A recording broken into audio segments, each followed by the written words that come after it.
Everyone, I am thrilled to be talking with Erica Mosca today. She is proud to be the first person in her family to graduate from college. She's a former teacher, and she's also the founder and executive director for her own nonprofit, Leaders in Training. Today, Leaders in Training empowers over 200 students annually with a 100% college acceptance rate and an 81% post-secondary persistence rate. And that's including 20 different institutions in 8 states. 100% of members in Erica's nonprofit are committed to using their education and success to empower their home community. And talking about home, Erica, amazing. She currently serves in the Nevada State Legislature as the first Filipina, that's right, Filipina, we're both Filipinas, to ever serve in the state. So congrats, Erica. I also want to just start with your announcement.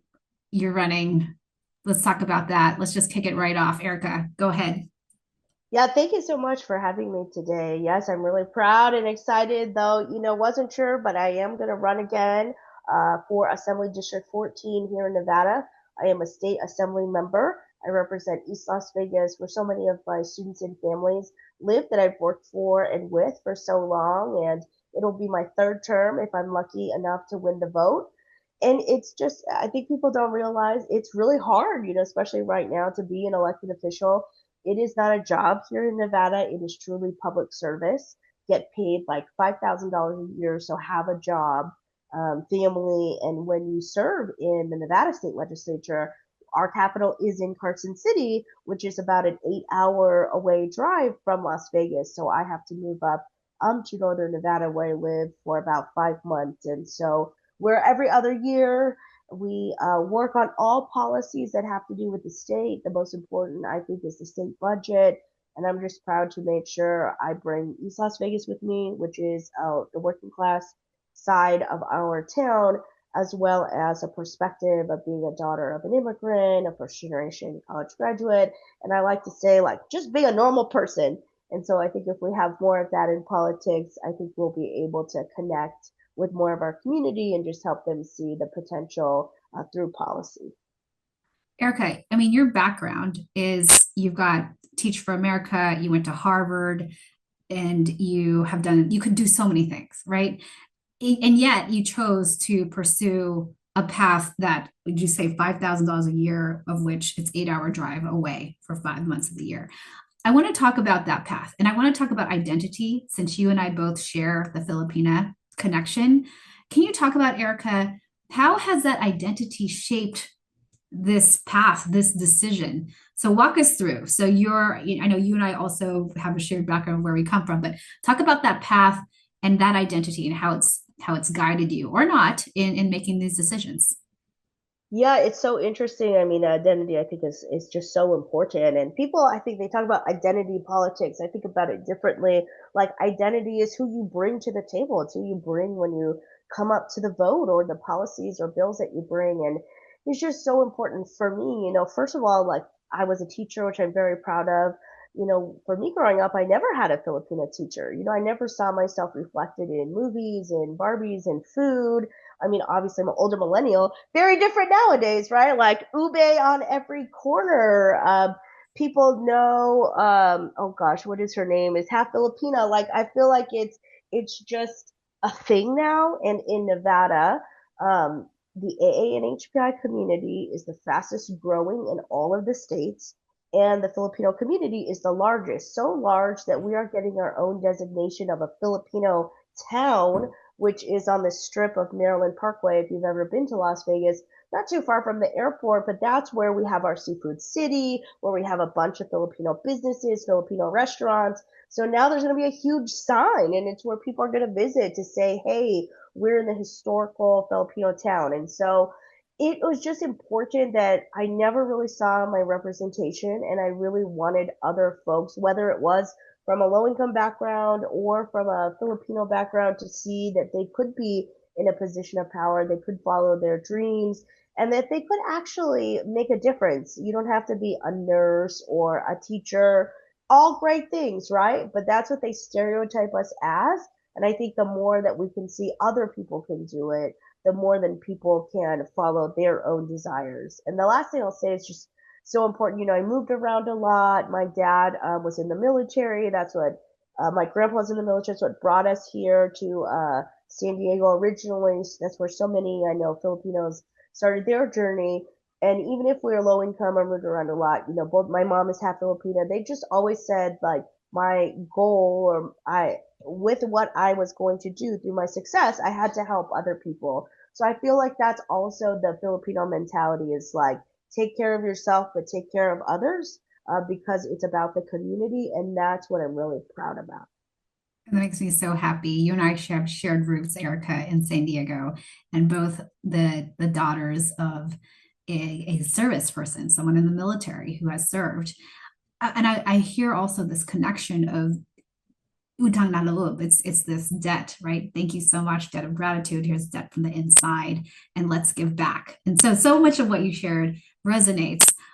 I want to talk about your choice to go into politics. You had mentioned to me that less than 1% elected are people of color, I believe. It's something wild like that. Or And APIs, yeah, less than APIs, okay. 1%. Less than 1% elected are APIs, ABPIs. And I'm curious, Erica, when you talk about, and I know we're going to be general here, but let's bring like our culture and being out in front, right? You're having to get the votes, you're having to raise your name, you're having to do things that, for me at least, Erica, they were not things I was raised to do. Of being out there and just campaigning. That was not a skill that I learned as a child. Maybe you did. But can you talk about the values that, yes, we want to serve, but also to get elected and to stay elected, there's some political navigation that I'm not sure, maybe you learned it, comes from values. Can you talk about that Asian cultural values and how that plays out with getting elected and then staying in those seats? Yeah, I think it's such an important question. And I'll first say there are groups like New American Leaders as well as APACs. These are all candidate training programs that I've done before that are for either new immigrants, first or second generation immigrants. And then APACs is for our AA and HPI community members who are interested in running for office. So I could not have done it without actually going through a bunch of training programs. I also did Emerge, which supports women candidates as well as Leaders for Educational Equity is the support. It originally used to be Teach for America's 501c4, but they work with a lot of different organizations now. So for the first thing is, I was not brought up with the values of like, you're out front, you are the person, it's all about you. And so much of it also that is terrifying is raising money, right? You have to be raising money for yourself, and so I think it's a mindset. So first, I got help, right? I knew that I didn't know all of this, but I would also say I went to those programs without even knowing I would run.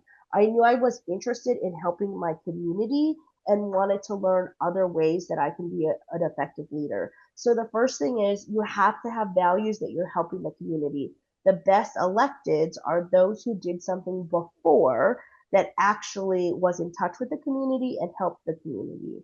And then once I went to the programs, it helped my mindset shift of, okay, I am not someone trying to be elected because I want to see my name on a billboard or I want to have a website or I want to get invited to these fancy galas. Honestly, as a nonprofit founder, I was already in these circles, right? I didn't have to do this next thing, but there were really simple things. For instance, we worked with students in higher ed as the first generation college graduates, and I saw a lot of times if students wanted to transfer institutions, but if they owed a fee, they couldn't get their transcript and then they couldn't transfer. And at my nonprofit, we would just pay that fee no matter how much it costs because we wanted that student to go to college and finish. But what about the rest of the state? So then it was like, okay, if I want every student to have this option, I'm going to have to do things like run for office so I can make it a state law, which I did in my first session. So it's really about changing the mindset that it's not about me. It's not about I think I'm the best. It's about I know my community. I already organize my community through the work I do. And so this is just another way that we contribute.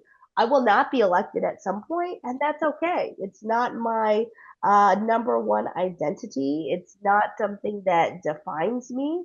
And so I'm okay that I'm going to do all that I can right now to support my community, but that it's just one stop in my journey. And I think I see other electeds that maybe they don't have those values or that mindset, and sometimes that's how you can go off the rails. But and then I would just add too, in 2016, we had our first ever ANH guys elected, Assembly Member Miller, and then a Senator Rochelle Wynn was appointed. And to think about that, that's not that long ago to not even have one ANH guy voice at all in the entire state government making all the decisions for state. So it's just also knowing sometimes you are enough by just being you because you're bringing a perspective that doesn't exist.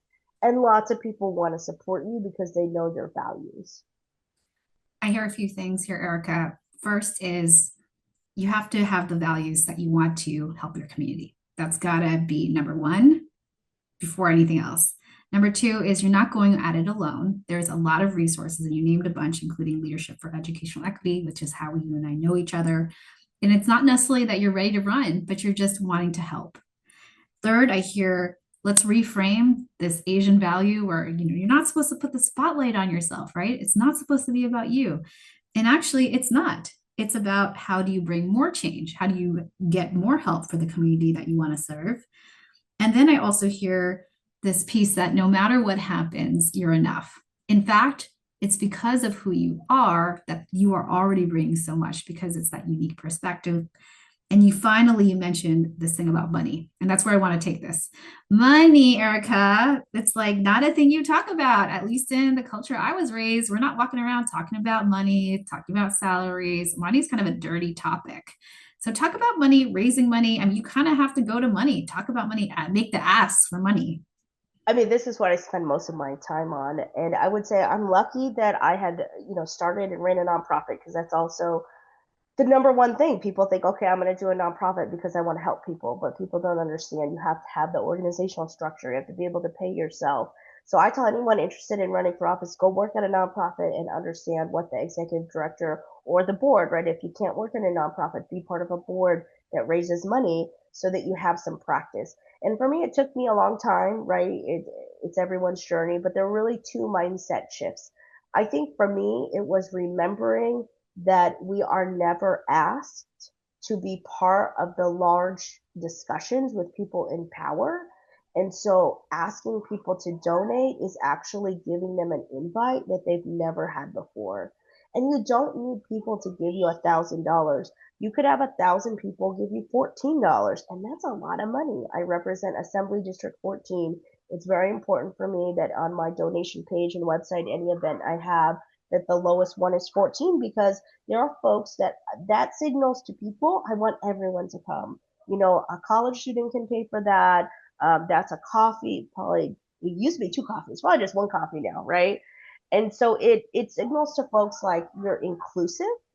And the other thing that's really important is I think about, for instance, a church, right? Like people pass around the basket. Or I think about when the typhoon in the Philippines and all the aunties that cooked a lot of food, had an event, everybody came and they gave a lot of money. And it wasn't about the money part. It was about the community part. It was about having something that you believe in and then giving skin in the game. And so it's always about reframing, hey, this is how like the rich and the powerful work. So we're actually just giving you an opportunity to be part of it that you may have never had before. It's about second thinking differently about fundraising. Even like I want to help my community, so we're gonna have a trunk or treat in October. Okay, that helps a lot of kids have candy and it's fun. But something we're gonna do this year for fundraising, the last 3 years, it's been very successful. So we're going to tell businesses if you want a car where you can give out the candy, but also give out your information, it's $100 donation. So it's just thinking differently about, and then people are like, yeah, I want to do that because then that's free promotion. That's in the community. That's helping people. And the third thing is just it's the way it works. So like I wish it wasn't the way it works. Like I wish the structure was different, but I understand that the structure will never be different if people like me, I always say play the game to change the game, right? So like I have to play by these rules to then change the rules someday, and it probably won't change in my lifetime, but I believe that that's what I'm working towards, and that's how I have a North Star and I'm able to sleep at night. I would love to stamp a few things you said here. One is the money game. First, it's helpful to have nonprofit experience in fundraising. Second, stop thinking about it like, oh no, I've got to ask and beg people for money. Instead, it's an opportunity to have voice where we often never have a voice at the table. Third, think about events about money, less about, okay, I've got to go get some more money to this is a community event and actually people get to participate, even advertising. So it's a win-win for both. And the last one is you got to play the game to change the game. So I love all that because the play the game to change the game, it's the political navigation that's required. And I want to talk about Erica. Let's be real. I watched House of Cards, right? Talk about playing the game. I'm sure you're not doing anything violent like that, but can you talk about what does it mean to play the game specifically with political navigation? We use that even when it's not politics. When I'm talking about, leading an organization, I said one of the most important things is how to navigate, how to influence, and we call it political navigation. But you're actually politically navigating. Erica, bring us in. And what does that actually mean? Talk us. I mean, you're this is hopefully your third term coming up. How have you been successful to politically navigate and then put some like Asian lens to this? Because this is also Yes, not yes. what we are taught to do. Oh no, no. I have a tattooed on my arm. That's how I remember, right? Like this is, I have to have this in my head. But a couple things. First, I would say what is in our identity and to use it as an asset is, we are typically, I am still the last person to talk in a full room, right? I'm going to listen. I listen to everybody. I'm not the first to speak. I need to process. In some ways, that has served me well in the political process because I wasn't forceful at first. I didn't come in. People really don't like in politics. You have all these ideals and then you come in and you think you're going to change it all. We know whether it's a for profit, nonprofit, political space, when you go to a new space, you have to learn it before you try to make change. And so I think people really respected that I was willing to come in and learn before trying to give all these changes. Second, I think something I've learned from my culture and perspective is you have to hear all the voices. We know that we have to hear from our titas, our manongs, from the older generation, right? And you have to be open to feedback. And so part of why I think I've been successful is I just knew to do some things. Like I knew I should meet with every single elected before after I won my race and before I started. I should try to meet with everyone, both parties, both houses. Even though not everyone got back to me, at least I can say I tried and not I don't know anyone that has done that.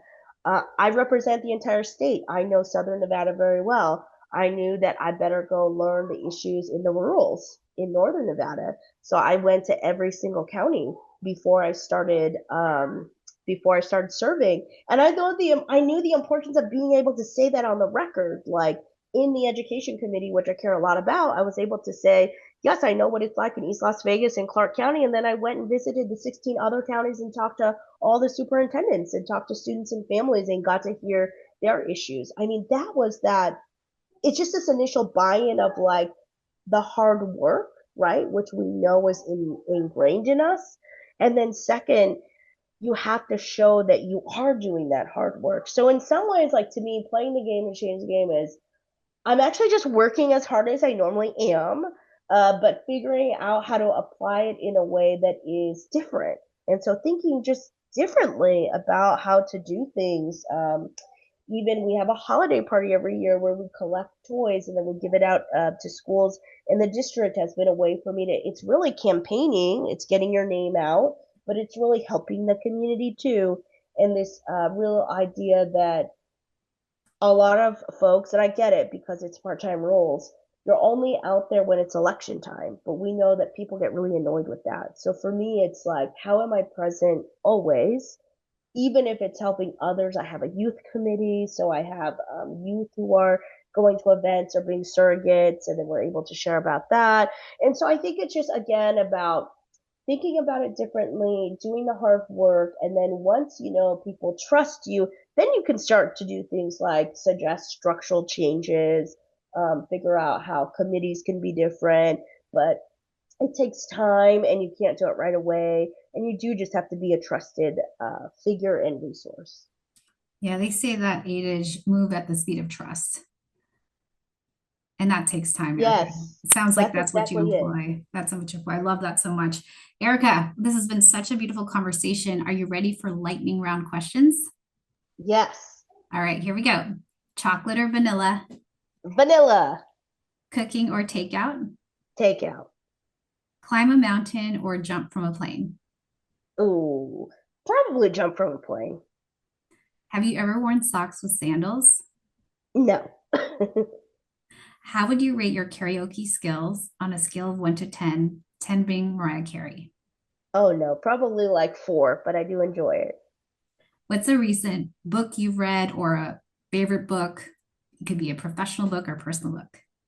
Yeah, the one I'm reading right now is called Dignified Leadership. So it's about, how, again, like we think a lot about the new tagline I'm using, which I used in my event last night, which people really liked, which I'm happy about, was that I'm nice, I'm organized, and I can outwork anyone.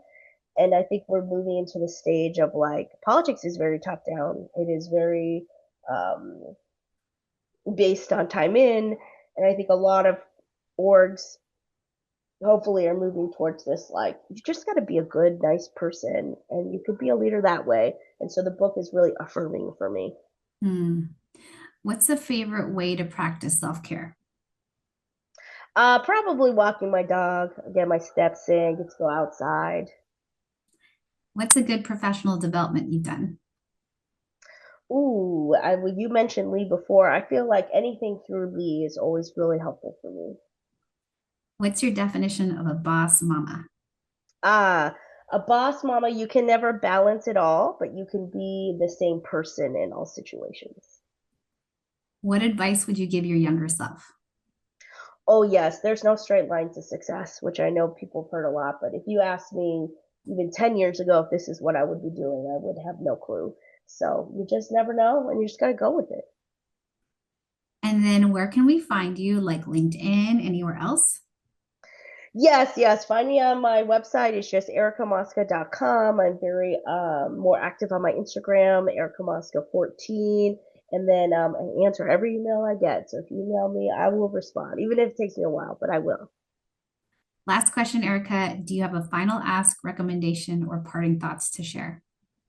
Yes, I mean, if anyone is interested in supporting my campaign and what is possible in Nevada, $14 at ericamosca.com. Amazing. Erica, such a pleasure. I wish you all the best of luck.